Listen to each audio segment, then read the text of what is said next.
Terima kasih pemirsa, Anda masih bersama kami dalam Kominfo Newsroom. Pembentukan 1.000 startup digital tidak dibangun dalam semalam. Wacana ini sudah dicetuskan sejak tahun 2016 oleh Presiden Joko Widodo saat berkunjung ke Silicon Valley. Dengan visi memanfaatkan teknologi sebagai solusi dalam pemecahan permasalahan bangsa di berbagai sektor, maka terwujudlah ekosistem startup digital awal di 10 daerah dengan 200 startup yang tengah dirintis. Kemudian bagaimana perkembangan startup digital saat ini? Sudah bergabung bersama kami Sony Hendra Sudaryana, Koordinator Startup Digital Ditjen Aptika Kemenkominfo. Assalamualaikum Pak Sony. Waalaikumsalam warahmatullahi wabarakatuh. Terima kasih sudah meluangkan waktunya bersama kami Pak Sony. Pak Sony, mengenai perkembangan startup digital yang ada di Indonesia, apa yang ingin pemerintah tuju dari gerakan 1.000 startup digital ini?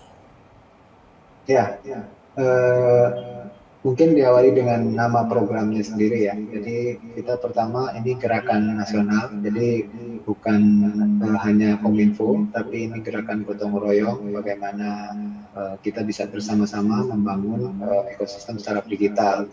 Nah, untuk 1.000 startup itu lebih ke judul aja sebenarnya.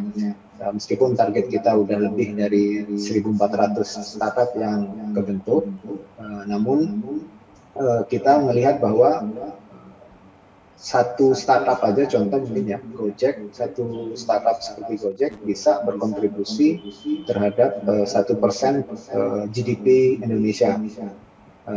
Bayangkan kalau ada 1.000 startup. Jadi itu salah satu filosofi awal kita pengen judulnya Gerakan Nasional 1.000 Startup. Lebih banyak lagi startup-startup yang bisa berkontribusi terhadap pertumbuhan GDP di Indonesia. Kemudian perkembangan startup di Indonesia ini memang sudah cukup pesat Pak Sony, namun masih tergolong Jakarta sentris.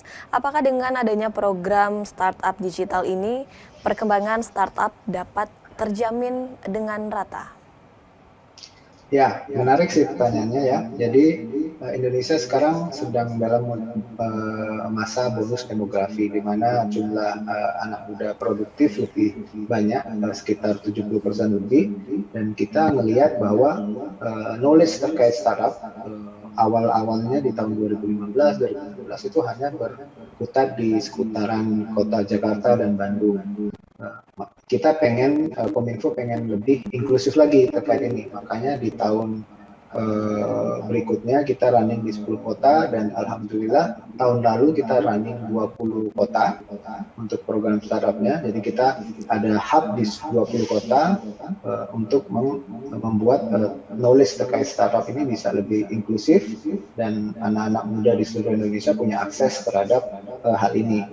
Di tahun 2022 kita running fully online nih tahun ini, dan kita semua daerah kita buka kesempatannya. Jadi nggak terbatas di 20 kota, tapi udah di 30 provinsi yang sudah ready secara infrastruktur digital dan ekosistemnya udah matang. Itu kita memberikan kesempatan ke daerah-daerah itu. Sekiranya apa hambatan jika membangun startup di luar Jakarta, Pak Sony? Yang pertama adalah infrastrukturnya, dalam artian infrastruktur konektivitas, itu yang pertama. Yang kedua, infrastruktur, kalau kita melihatnya sebenarnya ada di ekosistem itu ada 5 part penting ya. Yang pertama adalah people, orang-orangnya, orang-orang penggeraknya, apakah di sana ada mentor, apakah ada founder, ada investor, atau ada coach di daerah itu, dan komunitasnya yang terkait startup digital. Yang kedua adalah place atau tempat di mana mereka bisa berkumpul, entah itu di co-working space atau di rumah kreatif milik pemerintah ataupun milik swasta. Yang ketiga itu lebih ke program existing yang udah ada di lokal ataupun di nasional, yang udah ada di kota itu udah ada apa enggak. Yang ketiga adalah policy dari pemerintah daerahnya maupun pemerintah pusat, dan keempat platform. Tapi yang paling utama sih lebih ke kesiapan people-nya atau sumber daya manusianya, apakah sudah siap dengan knowledge dan skill set yang dibutuhkan untuk membangun startup. Itu yang masih kurang di beberapa daerah. Baik, mengenai sumber daya manusia, apakah transformasi digital startup ini sudah didukung oleh SDM yang berdaya saing mengingat bahasa coding ini juga cukup sulit, Pak Sony? Bagaimana? Alhamdulillah beberapa tahun terakhir ini kita pemerintah sangat agresif ya. Kita bersama dengan semua stakeholder melihat ini melihat sebagai challenge ya, melihatnya sebagai challenge dan opportunity untuk bisa improve lagi ke depannya. Makanya banyak juga program yang untuk solve problems ini seperti Digital Talent Scholarship dari Kominfo, kemudian ada program-program kewirausahaan dari Kementerian Pendidikan dan juga program-program sejenis yang dilakukan oleh perusahaan-perusahaan startup unicorn yang intinya sih ingin menghilangkan gap knowledge terkait teknologi ini, khususnya di wilayah-wilayah di luar Jabodetabek. Kemudian bantuan seperti apa yang diberikan oleh pemerintah bagi para peserta yang lolos dari seleksi dan juga pelatihan? Apakah ada bantuan seperti modal usaha, terus kemudian pencarian produk market fit, investor, ataupun bagaimana Pak Sony? Jadi peran pemerintah di sini sebenarnya lebih ke memfasilitasi dan membantu mengakselerasi. Peran pemerintah sebagai mengregulasi atau regulate itu mulai dikurangi. Kita lebih mendorong untuk memfasilitasi dan mengakselerasi. Nah, untuk yang diberikan lebih ke akses ke network atau resources yang dibutuhkan startup untuk bertumbuh. Namanya juga kata dasarnya kan pengusaha ya. Pengusaha kata dasarnya yang berusaha, harusnya mereka yang berusaha, kita hanya mengenalkan terhadap resources yang mereka butuhkan, misalnya membutuhkan funding, nah kita cukup sampai mengenalkan kepada venture capital, mengenalkan kepada investor, selanjutnya adalah tergantung usaha dari mereka untuk meyakinkan investor apakah mau memberikan pendanaannya kepada mereka atau tidak. Baik, kita tahu dalam membangun usaha sebagai pengusaha, membangun startup ini tidaklah mudah. Kemudian banyak juga masyarakat yang mencoba peruntungan dari bisnis startup ini, namun banyak juga dari mereka yang gagal. Sekiranya apa penyebab dari gagalnya yang dirasakan oleh para masyarakat ini?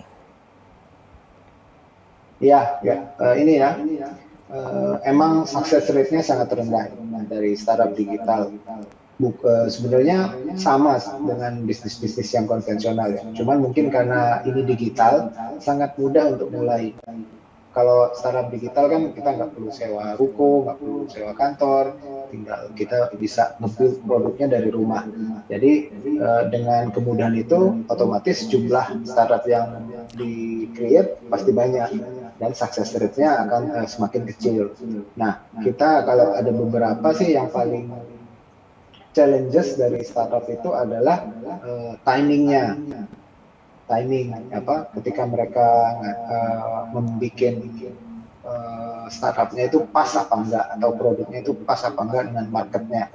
Yang kadang ada startup yang terlalu canggih sedangkan marketnya belum ready terkait hal itu ataupun konektivitasnya belum memadai. Itu salah satu hal utama yang saya lihat ya. Dan yang kedua adalah tim atau human resource-nya. Jadi ide mungkin banyak yang sama, tapi yang membedakan adalah orang-orang yang mengeksekusi ide itu. Jadi baik itu dari kualitas, knowledge maupun agile-nya. Jadi semangatnya. Kita melihat salah satu yang paling penting adalah kualitas dari founder-nya. Bukan bisnis model bisa berubah ya di perjalanan atau ide bisa banyak yang sama, tapi orang-orang yang dibalik startupnya yang menjalankan atau para foundernya itu yang crucial untuk bisa startup itu survive atau berhenti.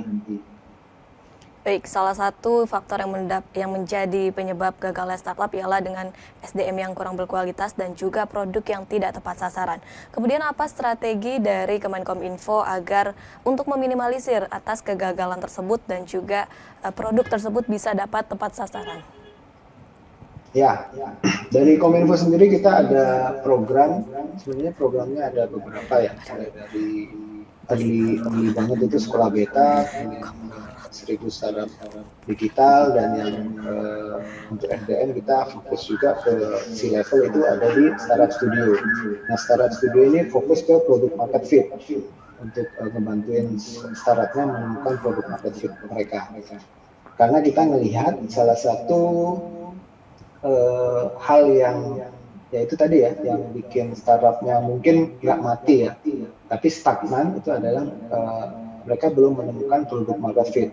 Nah, di sini kita bantu mempertemukan atau membuat sebuah program yang bisa menghubungkan antara coach dan mentor yang memiliki knowledge terkait produk market fit ini, sehingga startupnya bisa scale lebih cepat lagi ke depannya. Oke, kemudian bisnis startup ini juga dikenal sebagai usaha yang bakar uang alias mahal nih Pak Sony. Kemudian bagaimana pemerintah mengatasi masalah ini agar startup yang potensial tidak mati begitu saja? Ya, mungkin bukan bakar uang, lebih ke sebenarnya yang dilakukan itu untuk meningkatkan traction. Ujung-ujungnya startup itu adalah scalability, dan bisa bagaimana mereka bisa scale dalam waktu singkat, bisa membesar dalam waktu yang sempit dengan budget yang minim. Nah, salah satunya ya mungkin dengan, kalau digital kan ini ya, melalui branding, melalui apapun mereka lakukan untuk bisa mendapatkan traction yang lebih bagus. Jadi bukan membakar uang dalam artian yang negatif, tapi lebih ke menggunakan resources yang mereka punyai untuk membuat startupnya scale lebih cepat dan meningkatkan traction dari mereka. Kemudian terkait dengan pengawasan untuk menjaga kondisi startup agar tetap sehat dan tidak terjadi monopoli produk ini, cara yang dilakukan seperti apa Pak Sony? Sebenarnya kalau as a business sebenarnya nggak ada beda ya, startup dengan bisnis konvensional, dan semua udah ada aturannya, termasuk persaingan usahanya itu udah ada aturannya semua, dan tinggal startupnya memahami hal itu. Salah satunya kita di program juga ada terkait regulasi yang harus mereka comply. Itu juga kita ada sesi khusus, termasuk dimulai dengan pendaftaran sistem elektroniknya, bagaimana perlindungan data pribadinya, dan juga hal-hal terkait yaitu yang disebutin tadi, persaingan usahanya seperti apa. Itu yang perlu kita sebagai peran Kominfo sebagai regulator memberikan awareness terhadap startup ini.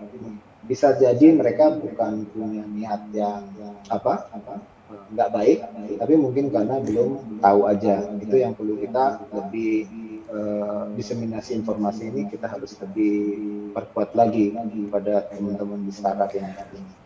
Baik, pesan apa yang ingin Pak Sony sampaikan kepada pengusaha baru yang ingin merintis untuk membangun startup digital ini Pak Sony?